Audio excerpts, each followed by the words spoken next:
아버지 하나님께서 오늘 예배 가운데 주시는 하나님 말씀을 함께 봉독하도록 하겠습니다. 누가복음 18장 1절에서 8절까지 말씀입니다. 누가복음 18장 1절에서 8절입니다. 우리 다 같이 일어나셔서 함께 봉독합니다.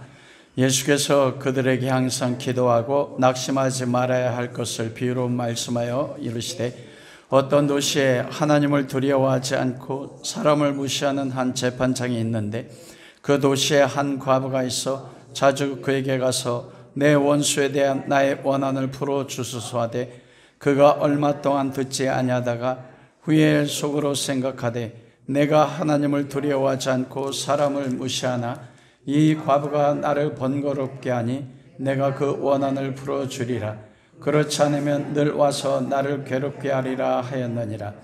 주께서 또 이르시되 불의한 재판장이 말한 것을 들으라. 하물며 하나님께서 그 밤낮 부르짖는 택하신 자들의 원한을 풀어주지 아니하시겠느냐? 그들에게 오래 참으시겠느냐? 내가 너에게 이르노니 속히 그 원한을 풀어주시리라. 그러나 인자가 올 때 세상에서 믿음을 보겠느냐 하시니라. 아멘. 기도의 비유 두 번째 말씀으로 이제 모든 예수님의 비유에 대한 시간을 마치도록 합니다. 이 누가복음 18장 1절에서 8절은 예전에 우리가 온라인으로 설교할 때 설교를 했습니다. 그렇지만 여러분이 설교를 듣다 보면 그때와는 설교 내용이 완전히 달라지는 것을 알게 될 것입니다. 왜냐하면 요한복음 3장 16절 말씀을 가지고 33편의 설교를 한 목사님이 계세요. 평생 동안에. 그것은 하나님의 말씀은 그 깊이와 높이와 넓이가 무한합니다. 그래서 하나님의 말씀이에요. 그 사람의 영적인 깊이에 따라서 하나님이 필요성에 따라서 그때마다 그 동일한 말씀을 가지고 열어주는 계시의 내용이 다른 것입니다.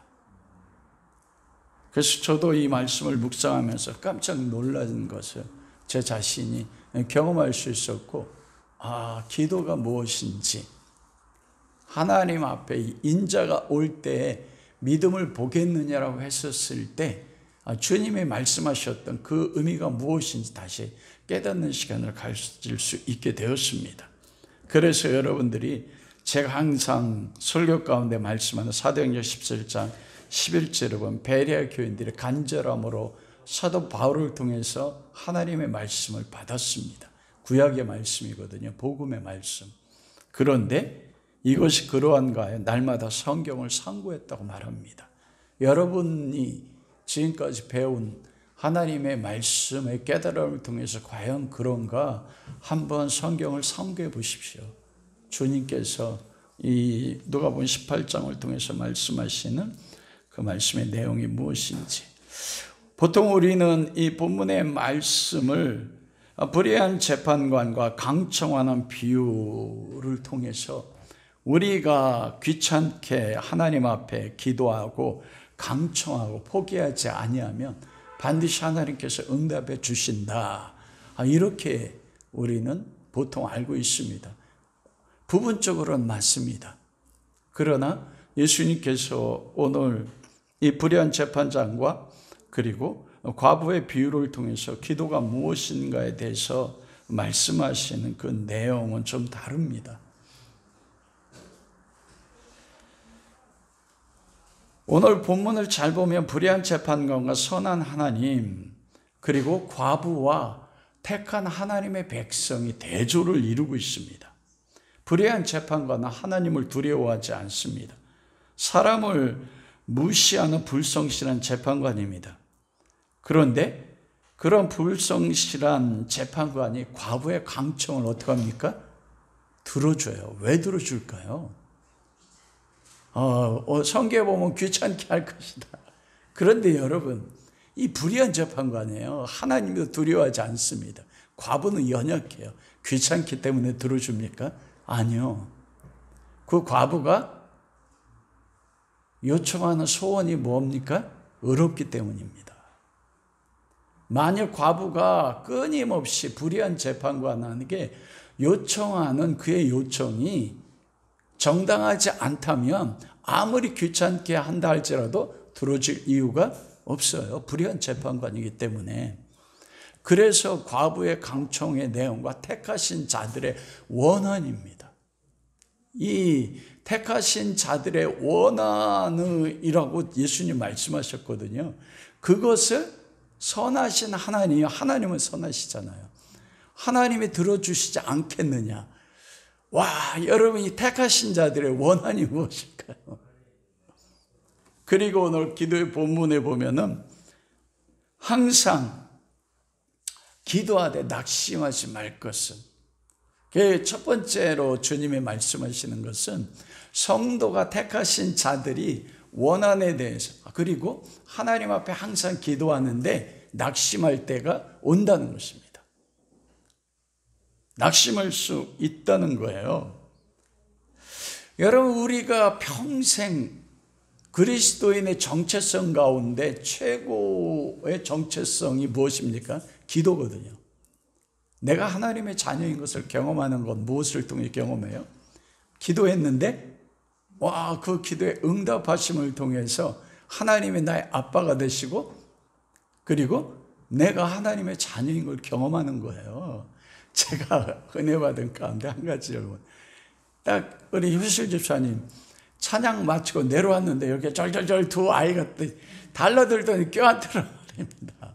그게 정체성 아니에요. 어머니의 사랑, 우리가 하나님의 사랑, 그리스도의 사랑을 언제 경험합니까? 내가 감당할 수 없는 깊은 고난과 예수 그리스도 때문에 재난, 아픔을 겪을 때 정말 내가 기도드리는데 이 기도를 하나님이 응답해 주실까? 그런데 하나님은 그 기도에 응답하세요. 와, 제가 그것을 어제 한번 경험을 했거든요. 교회를 위해서 기도했던 기도의 제목이 있었는데 전혀 생각하지 않았을 때 하나님이 응답하시는 걸 봤거든요. 그럴 때 하나님의 사랑을 경험하면서 하나님의 아빠인 걸 아는 거예요. 그리고 내가 하나님의 자녀인 걸 경험합니다. 왜 기도를 주셨을까? 그걸 통해서 하나님을 경험하는 거예요. 내가 하나님의 자녀인 것을. 그런데 우리가 그렇게 하나님의 자녀인 것을 기도 응답할 때 경험할 때가 많습니까? 아니면 내가 드린 수많은 기도가 응답되지 않을 때가 많아요?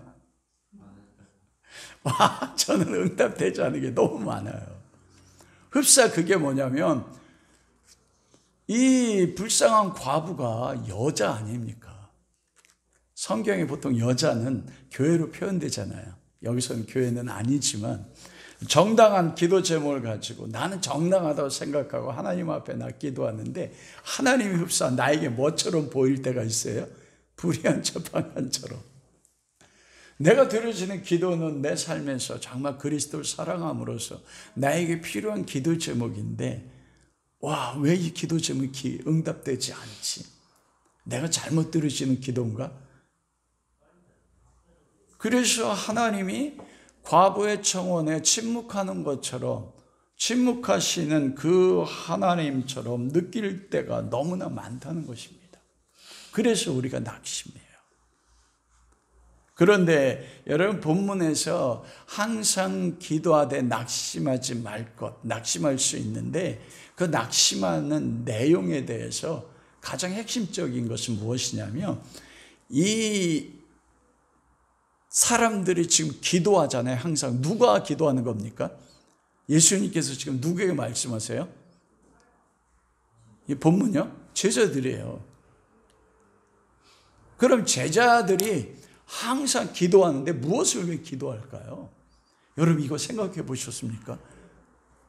여러분, 어떤 기도를 제자들이 드렸을까요? 여러분들 지금 끊임없이 하나님 앞에 기도하잖아요. 지금 하나님 앞에 기도하는 최고의 기도 제목이 뭐예요? 여러분, 그 기도 제목 있잖아요. 우리 고영훈 집사님 있잖아요. 말씀 안 하셔도 돼요. 그 기도의 제목이 있어요. 예수님이 이 18장 1절에서 말씀하셨을 때 그 제자들에게 가르쳤던 기도의 내용이 있어요. 그걸 가지고 항상 기도해야 하라고 말씀하신 거거든요. 그 기도가 무엇일까? 제자들이 끊임없이 기도했던 거. 여러분, 그걸 알기 위해서는 본문의 배경을 알기 위해서는 문맥을 봐야 되거든요. 그 비유 앞의 내용이 누가복음 17장 20절에서 22절입니다. 여러분 한번 보시겠습니까? 그리고 37절까지예요. 한번 다 같이 읽겠습니다. 바리새인들이 하나님 나라가 어느 때에 임하나이까 묻거늘 예수께서 대답하여 이르시되 하나님 나라는 볼 수 있게 임하는 것이 아니요 또 여기 있다 저기 있다고 못하리니 하나님의 나라는 너희 안에 있느니라. 또 제자들에게 이르시되 때가 이르리니 너희가 인자의 날 하루를 보고자 하되 보지 못하리라. 그러면서 그 인자의 날, 그것을 23절부터 37절까지 말씀하거든요. 그 말씀을 끝나고 예수께서 그들에게 항상 기도하되, 즉 예수님이 제자들에게 항상 기도하라고 가르친 기도의 내용이 무엇입니까? 하나님 나라가 언제 임하는 거예요? 인자가 언제 임하는 것인가? 다른 말로 이야기하면 그 기도의 내용의 핵심적인 내용이 무엇입니까? 하나님 나라의 임재예요. 여러분이 지금 여러분 개인을 향해서, 가정을 향해서, 가족을 향해서, 그리고 자녀들을 향해서 하는 기도하는 수많은 내용들이 있지 않습니까? 그 기도의 내용들이 하나님의 나라와 어떤 연관성을 가지고 있는가? 제자들이 낙심할 수밖에 없었던 것은 하나님 나라의 특성 때문에 그렇습니다.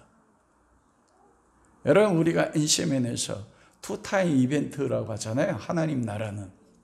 그것을 하나님 나라는 두 번에 걸쳐서 임한다. 첫 번째는 예수 그리스도의 초림입니다. 첫 번째, 하나님 나라 그리스도를 통해서. 두 번째는 예수 그리스도의 재림이에요. 유대인들이 이 두 번째 예수 그리스도의 재림을 보지 못한 것이. 그런데 또 다른 면에 있어서 하나님 나라가 투타임 이벤트입니다. 그게 뭐냐면 오늘 22절에서 21절에서 말씀하시기를 하나님 나라의 첫 번째 임한 하나님 나라가 있어요. 그게 뭐예요? 또 여기 있다 저기 있다 못하니 하나님 나라는 너희 안에 있느니라, 이렇게 말해요. 와, 바리새인들이 하나님 나라가 어느 때 임합니까? 그런데 이미 예수님 뭐라고 말씀하셨어요? 하나님 나라가 이미 너희 가운데 있다, 이렇게 말씀하셔요. 와, 바리새인들이 이해 못했어요. 제자들도 이해 못했습니다. 하나님 나라가 너희 가운데, 지금 너희들은 누구예요? 여기서 예수님 말씀의 대상자들은 누굽니까? 예수님 앞에 질문한 사람들이 누구예요? 바리새인과 그리고 같이 바리새인과 함께는 제자들이에요. 그 바리새인과 제자들 가운데 하나님 나라가 어떻게 있어요? 하나님 나라 있잖아요. 지금 바리새인과 제자들 가운데 누가 계세요? 예수 그리스도요. 바리새인들 이 말 절대 못 알아들어요. 제자들도 못 알아들었다. 여러분, 그래 예수님이 세례요한이 붙잡혔을 때 예수님이 최초로 선포하셨던 말씀이 있습니다. 그 말씀이 무엇입니까? 회개하라, 천국이 가까웠다, 이렇게 말씀해요. 우리가 기도에 낙심하는 우리 기도의 내용 때문입니다. 예수 그리스도께서는 모든 기도를 가르치셨을 때 핵심은 현재 임할 하나님 나라예요. 첫 번째는 너희 가운데는 하나님 나라, 그게 예수 그리스도잖아요. 우리가 지난주에 기도의 비유 첫 번째 말씀에서 주기도문을 가르치면서 구하고 찾고 두드리라고 했을 때 무엇을 구하고 무엇을 찾고 무엇을 두드리라고 했어요? 하늘에서 내려온 떡. 그게 오늘날 우리에게 일용할 양식을 주옵시고라고 했잖아요. 일용할 양식, 내일의 양식. 그 광야 40년 동안 내렸던 하늘에서 내리는 만나. 그러나 여러분, 예수님이 오병이어 기적을 베풀었을 때 유대인들이 와, 이 사람이 모세와 같은 선지자, 모세가 약속한 선지자다 해서 생존 세계에서 먹는 물질적인 떡을 원해서 왕을 삼으려고 했단 말입니다. 여러분, 우리가 기도할 때 낙심하고 실망하는 이유 가운데 한 가지 그거예요. 우리는 우리의 대부분의 모든 기도가 무엇입니까? 현재 내 삶에서 필요로 하는 오늘의 양식이에요. 떡이에요. 오병이어 기적을 베풀어서 그게 먹는 거잖아요. 재물이잖아요. 그걸 구한단 말입니다. 그런데 그걸 구하면 어떻게 돼요? 주님이 구하라고 하신 건 뭐예요? 너희 안에 임하는 하나님 나라. 하나님 나라가 첫 번째 이벤트는 뭐냐면 지금 그리스도 안에서 하나님 나라 너희 가운데 있다는 거예요. 여러분 가운데 하나님 나라가 있다는 겁니다. 그런데 그걸 구하는 자가 많지 않은 거예요.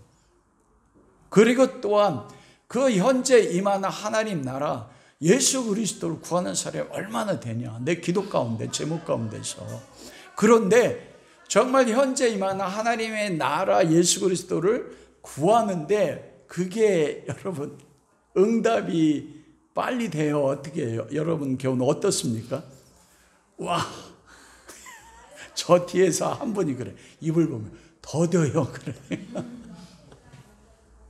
제가 예수님 만나고 나서 주님을 잃어버리고 그리스도에 대한 존귀함을 경험하고 삶에서 경험하고 나서 다시 잃어버린 예수 그리스도를 만나기를 그렇게 기도하는데 다른 기도 제목은 잘 응답이 돼요. 그런데 하나님 나라의 본체 되신 주님의 얼굴을 보는 거, 그분을 눈으로 보고 사도 요한이 요한일서에서 고백하지 않습니까? 눈으로 본 바요, 귀로 들은 바요, 손으로 만진 바 됐다. 시편 기자는 내가 여호와 하나님을 맛보 알았다 이렇게 말하거든요. 욥이 가장 고통스러웠던 게 무엇입니까? 자기 안에 두려워졌던 게 이루어졌어요. 자녀도 죽고 재산도 잃어버리고 부인도 떠나고 머리끝까지 다 발끝까지 병으로 인해서 친구들의 고통을 겪을 때 가장 고통스러웠던 그게 아니었습니다. 여호와가 내 앞에 전능자가 계시나 내가 볼 수 없고 내 우편에 계시나 들을 수 없는 것. 하나님이 분명히 자기 삶 속에서 그 고통 가운데 앞에 계신 거 아는데 보이질 못해. 보이질 않아요. 경험할 수가 없어요. 하나님 끊임없이 말씀하시는데 그 하나님의 음성이 들리지 않는 것입니다. 현재 임하는 그리스도 안에서 임하시는 하나님 나라를 구하는 게 항상 구하는데 이게 내가 원하는 때와 하나님이 원하는 때가 어때요? 다른 것 때문에 낙심하는 것입니다. 그게 첫 번째예요. 그리고 두 번째 투타임 이벤트예요. 예수님께서 제자들에게 22절부터 37절까지 말씀하시는 하나님 나라는 구체적으로 어떤 나라입니까? 그것은 그리스도가 하나님 나라는 하나님의 통치가 임할 때 그게 하나님 나라잖아요. 온 세상이 지금 할로윈 데이 있지 않습니까? 너무 마음 아파요, 저는. 어느 곳에서도 하나님의 통치가 세계 가운데 임하는 것이 보이지 않습니다. 그런데 하나님의 통치가 에덴 동산에서 그 여섯째 날 창조할 때까지 보시기에 심히 좋았다는 하나님의 뜻과 통치가 완전히 이루어지는 하나님 나라가 임할 때가 있다는 거예요. 그게 어느 때예요? 주님이 다시 오실 때, 신부로 단장한, 신부처럼 단장한 새 예루살렘 성이 임할 때 온전한 하나님 아버지의 통치가 전 세계에 이루어지고 하나님 아버지만의 영광받는 그때요. 예수님이 22절에서 37절까지 그것을 말씀합니다. 그런데 여러분 그 예수님의 마지막 종말 때 임하는 하나님의 나라는 사도들도 기도했어요. 가까이 왔다. 그런데 그들 때 임했어요? 임하지 않았어요? 임하지 않았습니다. 이 기도는 어떻게 보면 저희도 우리 교회 이름이 뭐예요? 마라나타. 그 다음에 원어는 마라나타 예수와예요. 예수여 어서 오시옵소서. 그러나 두 가지 이벤트로 임한다고. 현재 이곳에 그리스도가 계심으로 이것이 임하셨어요. 그러나 실제로 임하는 하나님의 나라, 이것은 어쩌면 저희 삶에 제가 살아생전에 이루어지지 않을 가능성이 거의 많습니다. 그 때와 기한은 아버지 하나님께만 알지만 예수님이 오실 때 종말에 대한 예수님의 증거가 있잖아요. 그러면 그 증거들이 나타나지 않았으면 어쩌면 제가 죽을 때까지 하나님의 나라가 임하지 않을 수 있어요. 그 하나님의 나라가 임하지 않고 감추어져 있는 나라입니다. 내가 평생 60살 될 때까지 그 나라가 임하기를 기도했는데 임해요, 안 임해요? 지금도 현실 속에서 그 나라는 임하지 않는 거예요. 사도 바울조차도 주의 나라가 가까웠다. 근데 사도 바울 죽을 때까지 임했어요, 안 임했어요? 그 두 번째 투타임 이벤트로 임한 하나님 나라는요, 임하지 않았단 말입니다. 기도하는 기도의 내용의 하나님 나라의 특징 때문에 기도할 때 낙심할 수밖에 없다는 거예요.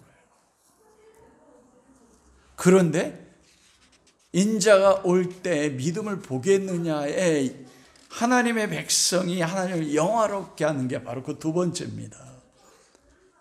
내 살아생전에 임하지 않을 하나님의 나라지만 그 나라가 임할 것을 믿고 기도하는 자가 얼마나 되겠느냐. 우리의 대부분의 기도 가운데 그 기도가 있습니까? 당장 내 삶의 문제 때문에 내 영광,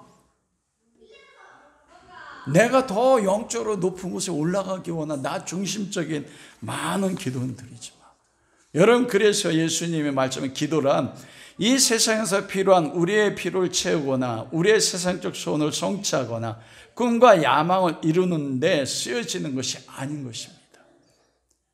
주님이 기도의 비유를 통해 가르치는 기도는 온전히 하나님 나라이신 예수 그리스도와 뭐예요? 장차 임하실 그 하나님 나라가 임할 걸 정말 믿고 그 나라가 임하기를 위해서 너희 생애 가운데 임하지 않음에도 불구하고 기도하느냐. 그게 기도의 핵심이에요.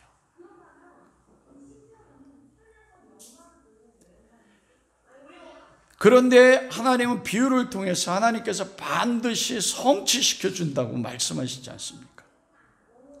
그런데 그 하나님 나라의 성도들의 원한을 아버지께서 반드시 성취하시는데, 성도들의 원한을 성취하는 조건이 한 가지가 있어요. 그게 뭡니까? 인자가 올 때에 무엇을 보겠냐고요? 믿음을 보겠느냐. 믿음입니다. 우리가 죽을 때까지 기도할 수 있게 하는 게 믿음이에요. 그런데 믿음이 무엇인지 알기 위해서는 우리가 먼저 알아야 될 것이 있습니다. 여러분, 분명히 하나님이 불의한 재판자인 과부의 원통함을 들어준 것처럼 선하신 하나님이 성도의 원한을 들어준다고 했잖아요. 여러분, 이게 성도의 원한이 문제라고요. 왜 내 기도는 안 들어주시지? 택하신 자들의 원한과 내가 드리는 기도가 일치하는 거예요, 여러분. 성도들, 택하신 자들의 원한, 여러분, 택하신 자들의 원한이 지금까지 여러분 많은 설교를 들었는데 이 택하신 자들의 원한이 무엇이라고 믿었습니까? 무엇이라고 생각하세요? 택하신 자들이 선하신 하나님 앞에 과부처럼 자기의 원통함을 원한을 기도했어요. 그게 뭘까요?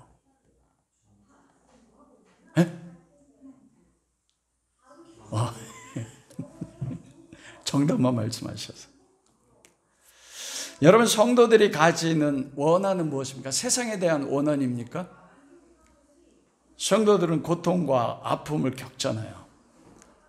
성도들이 이 땅에서 가지는 원한은 무엇입니까? 예수님께서는 율법에 대해 말씀하시면서 그렇게 말씀하셨거든요. 내 하나님을 목숨을 다 뜻을 다해 힘을 다해 사랑하고 내 이웃을 내 몸같이 사랑하라. 마지막에는 또 뭐라까지 사랑을 말씀했어요? 원수를 사랑하라. 그러면 성도들이 이 땅 가운데 겪는 원한이 뭘까요? 예수 믿는다는 것 때문에 핍박을 당하고 예수님도 바리새인과 서기관들에게 고발당해서 십자가에 못 박혀 죽지 않습니까? 그 원한을 풀어달라는 겁니까? 성도들이 다른 사람에 대해서 원한을 가지고 있다는 것은 말이 됩니까? 안 됩니까? 말이 안 되잖아요. 그러면 그 원한이 무엇인가요? 요한계시록 6장, 이 원한에 대해서는 구약 성경에 한 번 나오고 신약 성경에 한 번 나옵니다. 그리고 오늘 누가복음 18장에 나와요. 요한계시록 6장 9절에 11절에 보면 다섯째 인을 떼실 때 내가 보니 하늘에 하나님의 말씀과 저희가 가진 증거를 인하여 죽임을 당한 영혼들이 제단 아래에 있어. 이들은 누굽니까? 예수 그리스도의 복음 때문에 순교한 순교자들이에요. 큰 소리로 가로되 거룩하고 참되신 대주제여, 땅에 거하는 자들을 심판하여 우리의 피를 신원하여 주지 아니하시기를 어느 때까지 하시려나이까 하니, 각각 저에게 흰 두루마기를 주시며 가라사대 아직 잠시 동안 쉬되 저희 동무 종들과 형제들도 자기처럼 죽임을 받아 그 수와 차기까지 하라 하시더라. 여러분, 이 말씀 잘못 오해하면 어떻게 됩니까? 10절에 큰 소리로 불러 하나님 땅에 거하는 자들을 심판하여 우리가 예수 그리스도의 복음 때문에 고난받고 순교의 피를 흘린 그 피의 원한을 갚아주십시오. 이렇게 기도처럼 들리지 않습니까? 그럼 성도가 원수를 사랑하라고 했는데 그렇잖아요. 예수님이 십자가에 못 박혀 죽으시면서 처음 하신 말씀이 무엇입니까? 아버지여 저들을 용서하소서. 자기들이 하는 걸 알지 못합니다. 원수를 자기를 십자가 못 박아 죽이는 사람들을 위해서 용서의 기도를 했고요. 스데반이 사울이 돌로 쳐서 첫 번째 돌 친 사람이 사울입니다. 자기를 돌로 치는 자들을 향해서 죽으면서 뭐라 말씀하셨어요? 아버지 저들을 용서해 주옵소서. 자기를 돌로 치는 원수들을 향해서 용서해달라고 했다고요. 그러면 성도가 요한계시록 6장 10절 말씀에 따르면 하나님의 보좌 앞에 있는데 순교자들이 그 보좌 아래서 하나님 우리가 땅에서 고난을 통해서 순교의 피를 흘린 이 피값을 심판해 주십시오. 겉으로는 용서하면서 속으로는 복수를 꿈꾸고 있는 겁니까? 아닙니다. 이 신원이 무엇인지를 알려면 세상 그 자체, 나를 핍박하는 사람들에 대한 원한은 갖고 있지 않습니다. 성도. 최초로 나오는 성도의 원한이 누구냐면 아벨입니다.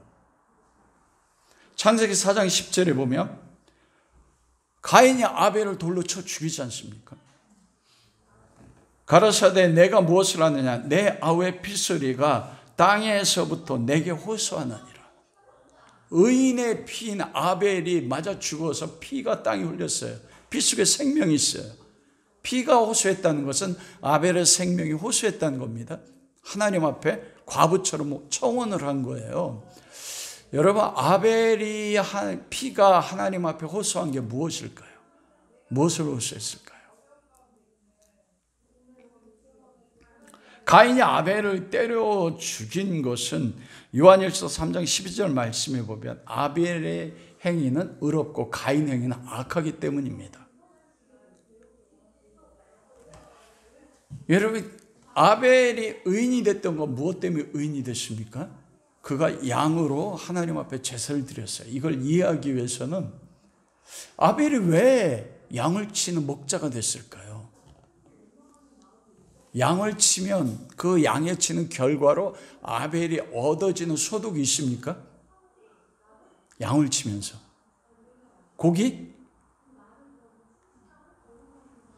고기가 우리는 소득이라고 생각했잖아요. 여러분, 이때는 사람이 고기 먹어요, 못 먹어요? 못 먹습니다. 양을 쓸 때가 고기가 최고잖아요. 그런데 고기는 이거를 양을 키우면 고기는 뭐예요? 버릴 수밖에 없어요. 그런데 한 가지 쓰이는 게 있었어요. 아벨이 봤어요. 뭘 봤습니까? 예? 자기 아버지 아담과 하와가 뭘 입고 있어요? 짐승해가지고. 누군 짐승이 피를 흘림을 통해서 하나님이 짐승해가지고 헤이핀이 피 흘림을 통해서 하나님이 아버지 아담과 하와와 관계를 회복한 걸 알아요. 여러분, 카인은 농사를 졌습니다. 농사를 져서 내가 노력한 결과로 얻어진 거예요. 아벨은 자기에게 아무런 이득이 되지 않아요. 그런데 그가 양을 치면서 가죽을 벗기면서 그 가죽을 어떻게 할까요? 자기를 덮을 뿐만 아니라 아벨과 카인의 자손을 많잖아요. 그들을 덮어주는 거예요. 무엇을 하셨습니까? 하나님 나라 원리요, 하나님 나라 복음이요. 그래서 자기의 의로 농사를 지은 걸 가지고 하나님, 내가 이렇게 노력했습니다. 나를 의롭다고 해 주십시오. 이게 율법이거든요. 내 노력에 의해서 얻어진 곡식. 그런데 아벨은 자의 죄를 대신 지는 양의 희생을 통한 그 가죽으로 자기 죄를 가림으로써 하나님 앞에 나간 거예요. 그 양의 제사를 통해서. 그러자 율법의 의로 세상의 도덕자들이 아벨을 죽인 것입니다. 아벨이 죽으면서 그 피가 하나님 앞에 호소했는데 무엇을 호소했을까요? 와, 저는 이거 묵상하면서 제가 목사 아닌 거 알았습니다.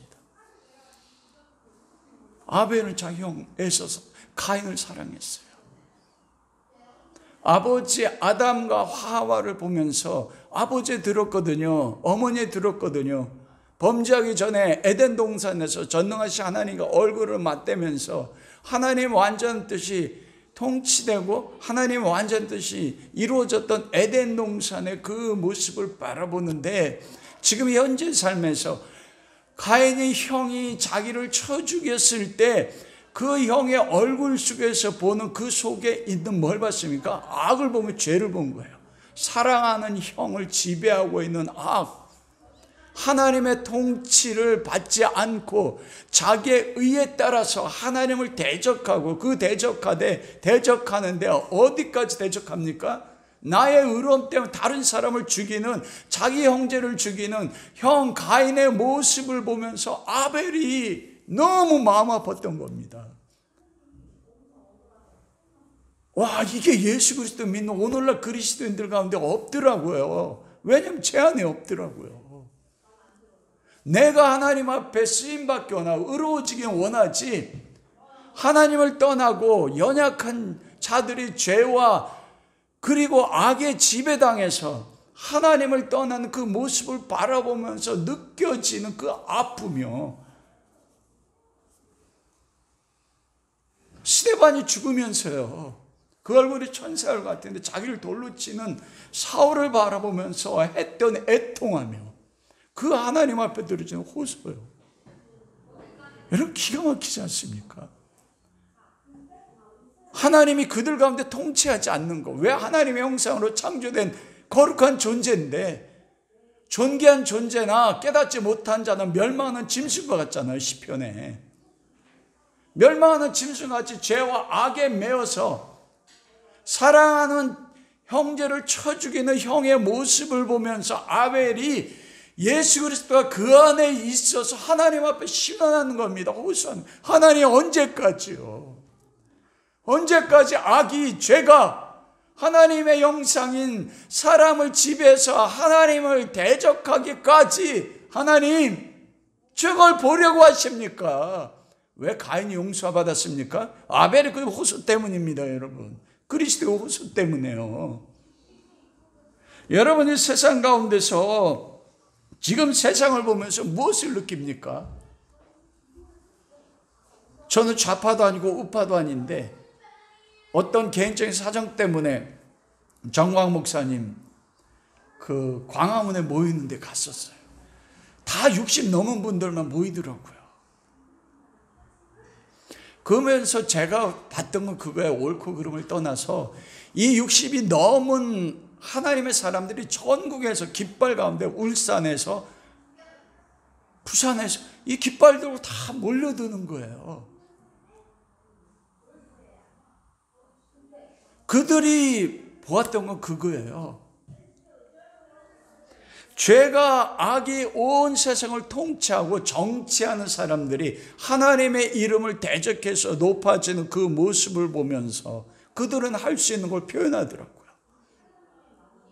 여러분은 세상의 악을 보면서 세상의 공의가 무너져 내렸고 하나님의 공의가 사라져서 교회가 모욕을 받고 하나님의 이름이 땅에 떨어진 것을 보면서 여러분은 마음에 무엇을 느낍니까? 그런 원통함이 없어. 와, 기가 막혀. 세상이 어둠 가운데 있다는데 예수 그리스도 안에서 하나님의 자녀라고 거룩하다고 하나님이 부르시는 제 안에 세상 속에서 그리스도 이름이 땅에 떨어지는 것 때문에, 교회 때문에, 믿지 않는 자들에게 멸시받는 것 때문에 대학교 안에서 예수 믿는 사람 손들어 보라며 교회 다니는 청년들이 손들지 못하면 그걸 보면서 원통이 여기는 마음이 없어요. 나 때문에 아버지 이름이 멸시받는 것 때문에 원통이 여기는 게 없다니까요. 그 원통함이 성도가 가지는 원한입니다. 저 사람들이 날 핍박하기 때문에 저들의 핍박을 갚아주는 게 아니에요. 믿음을 가진 자가 적다고 설교했어요. 정말 그런 사람 주변에 적습니다. 그렇게 기도하는 사람. 그런데 성경에 너무 많더라고요. 와. 항상 기도하며 보이지 않는 소망을 바라보고 믿음으로 그날을 기다리면서 순교의 피를 흘렸던 성도들이 너무나 많아요. 구약에도 너무나 많았고요. 신약에도 너무나 많았습니다. 그러면서 예수님이 말씀하시더라고요. 너도 보겠느냐? 너를 통해서? 여러분, 그래서 다니엘의 기도가 나오는 거예요. 다니엘 6장 10절에 그가 조세의 왕의 어인이 찍힌 것을 알면서도 기도하면 사자굴에 들어갑니다. 전에 행하던 대로. 이걸 성경학자들은 그 뜻을 정할 때 두 개의 해석이 있으면 뜻을 정할 때부터, 두 번째는 그가 바벨론의 느부갓네살 왕의 꿈을 해석했을 때 결론이 뭡니까? 사람의 손으로 깎지 않은 뜨인 돌이 나와서 신상을 쳤을 때 온 세상에 뜨인 돌로 가득 찬 나라. 그때 뜨인 돌의 나라를 보고 그때부터 다니엘이 예루살렘을 향해서 그 하나님께 기도하며 감사했다. 예루살렘을 향해서 기도했습니다.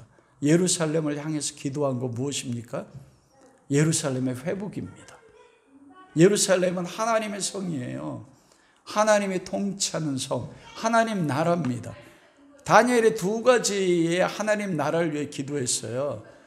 그거는 현재 임하는 하나님의 나라, 그리고 장차 그리스도 안에서 이루어질 뜨인 돌의 나라. 와, 다니엘의 믿음이 얼마나 놀라운지. 인자가 올 때 믿음을 보겠느냐? 근데 인자가 오기 전에 그 믿음을 가지고 기도했던 사람이 다니엘이에요. 여러분, 다니엘뿐 아닙니다.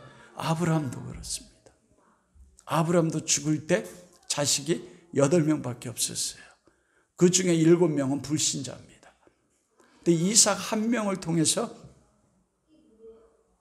자기의 자손 가운데 넷씩 가운데 올 그리스도의 나라를 본 겁니다.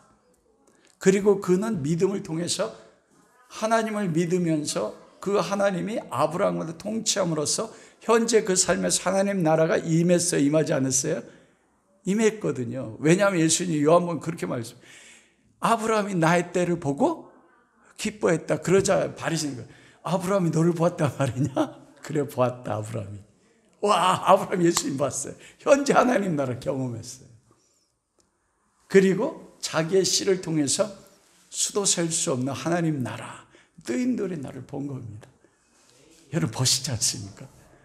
인자가 올 때 믿음을 보겠느냐? 구약 성경에. 와, 너무 많더라고요. 선지자들이, 다윗이, 다니엘이. 그가 예루살렘에 현재 임한 하나님 나라는 무엇입니까? 예레미야가 70년 만에 예루살렘이 회복되리라. 다니엘서 9장. 다니엘이 예레미야에 기록된 하나님의 예루살렘의 회복이 임함을 알고 그 성경을 들고 하나님 앞에 나가 기도합니다. 여호와여 응답하소서, 응답하소서. 고레스 원년에 고레스가 칙령을 발표함으로써 예루살렘이 회복되는 걸 다니엘의 살아생전에 경험하는 겁니다. 그리고 그가 예루살렘을 향해서 뜨인 돌의 나라, 내 생애 가운데는 임하지 않을 나라예요. 그런데 그 나라가 임할 것을 믿고서 그가 70년 동안 기도합니다. 와, 죽을 때까지 그 나라를 위해 기도해요. 낙심하지 않고.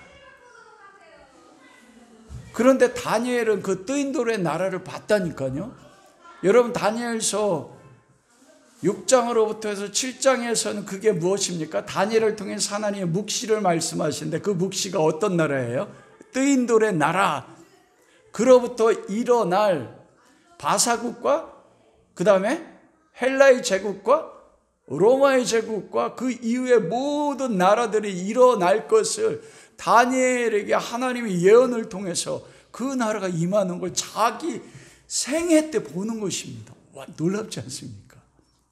그리고 우리가 다니엘의 기도에 들은 것처럼 그가 현재 임하는 하늘의 문이 열리고 하나님의 얼굴을 보고 하나님의 영광이 임하는 걸 경험했어요. 어디서 경험했습니까?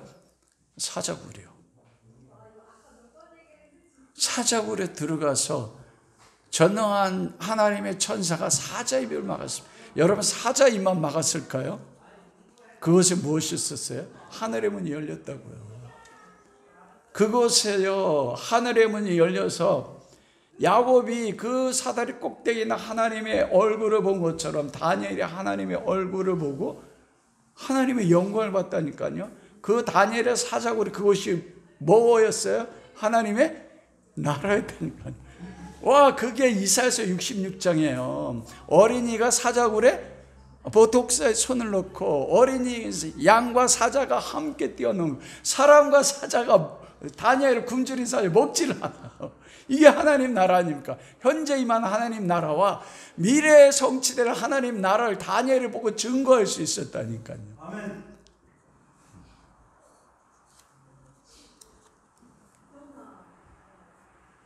예수님이 말씀을 마치도록 하겠습니다. 127개도에 다리오 왕이 다니엘아, 다니엘아, 내가 사랑하는 하나님이 너를 사자 입에서 구하지 못했느냐. 그런 다니엘이 내가 섬기는 나의 주여 나의 여호와 하나님이 사자 입을 막았나이다. 그때 다리오 왕이 다니엘 하나님 꿇어 엎드립니다. 온 세계 하나님 왕이요. 그러면서 모함한 두 총리를 사자굴에 집어넣는데 땅에 닿기 전에 움켜서 뼈를 부셔버렸대요. 그리고 127개도 공포하잖아요. 다니엘의 하나님은 유일하신 하나님이 모든 백성은 하나님 앞에 꿇어 영광을 돌지어다. 만일 하나님 앞에 영광 돌리지 않는 자가 있으면 그 집을 거름더미로 만들지어다. 와, 그게 항상 낙심하지 않고 하나님 나라를 기도하는 성도가 얻어지는 영광입니다. 여러분, 이 믿음을 보겠느냐? 제자들에게 말했어요. 제자들이 뭐라고 했을까요? 주님, 저희는 할 수 없습니다. 그런데 예수님이 예스, 아니, 내가 너희를 만들어 줄게. 이게 우리의 소망이에요. 베드로는 3번이나 부인했지만 성령이 오셨을 때 여러분, 그들이 성령을 통하여 사도행전 2장에 유무상통하는 예루살렘 교회 현재 임하는 그리스도의 통치로 인한 하나님 나라가 임하지 않았습니까? 그들은 죽기까지 장차 임할 그리스도의 재림을 땅끝까지 증거하면서 순교의 피를 흘리고, 그리고 그 말씀을 성경으로 기록된 것입니다. 주님이 오늘 우리에게 말씀하는 거예요. 지금 주님이 우리에게 묻습니다. 너의 믿음을 보겠느냐?